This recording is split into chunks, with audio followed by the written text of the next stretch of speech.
आङो गिबियावनो आंनि मोजां गाज्रि गासैखौबो नागारनानै एबा हामलायनानै दिनैनि शिवरात्रि ब्रत खुंनायखौ आं जोबोरैनो मोजां मोनदों आरो बेबादिनो आं खुंबाय थाबोयो।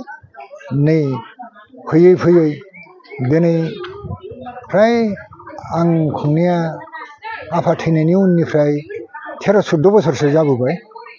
दा आफानि दिनाव नैबे मन्दिरखौ मावनो हायाखैमोनबाबो आंनि दिनाव आं बहुद मानसिनिफ्राय अनसुंथाइ मोननायजों लोगोसे गामिनिल' नङा मालाय गामिनिफ्रायबो आं अनसुंथाइखौ मोनदों आरो जोंनि नैबे जायगाल' नङा एबा जोंनि तामुलपुर जिल्लानिल' नङा आं क'क्राझारनिफ्रायबो मोननाय दङ एबा माजबाद धेकियाजुलि बेफोर थिंजायनिफ्रायबो मोननाय दङ।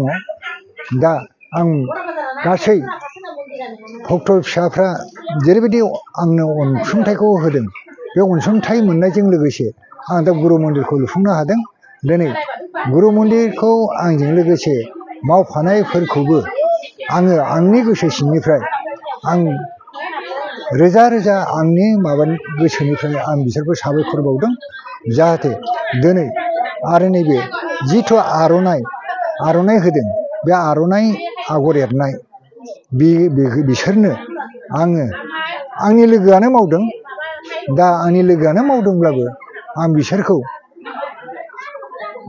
आर'नाइजों आं बिसोरखौ बरायदों। जाहाथे बिसोरबो आरो साबसिननिख्रुइ हामसिन आरो हालांबावथों होननानै आंनि गोरबोनिफ्राय आं साबायखर बावदों आरो आङो इसोरफोरनिसिमबो आङो रायथिदों। जाहाथे बिसिनि जेरैबायदि नैबे गुरु मन्दिरखौ लुनायजों लोगोसे मावजेननायनिफ्रायबो आंनो सहाय होदों। थाखा फैसाजों सहाय होनो हायाखैबाबो मावनाय दांनायजों सहाय होदों।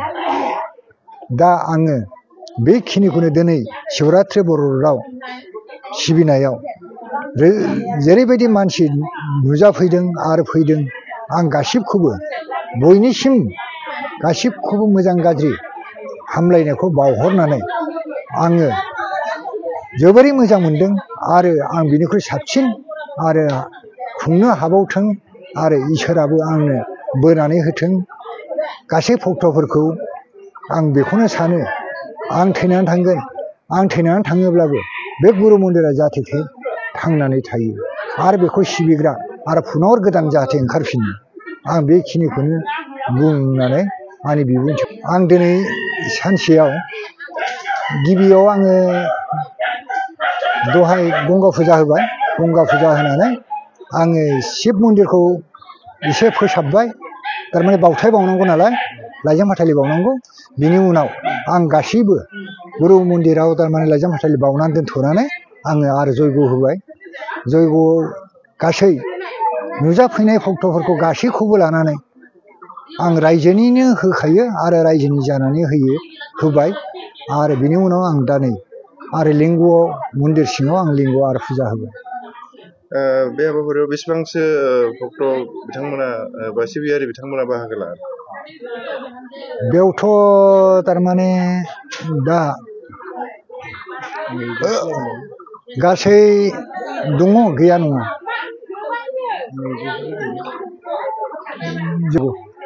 ओरैबायदि आरो बोसोरफ्रोमबो बेबायदि बोसोरफ्रोमबो जायो। फैबाय थानाय समाव बेबायदिनो सिबिलांगोनखौ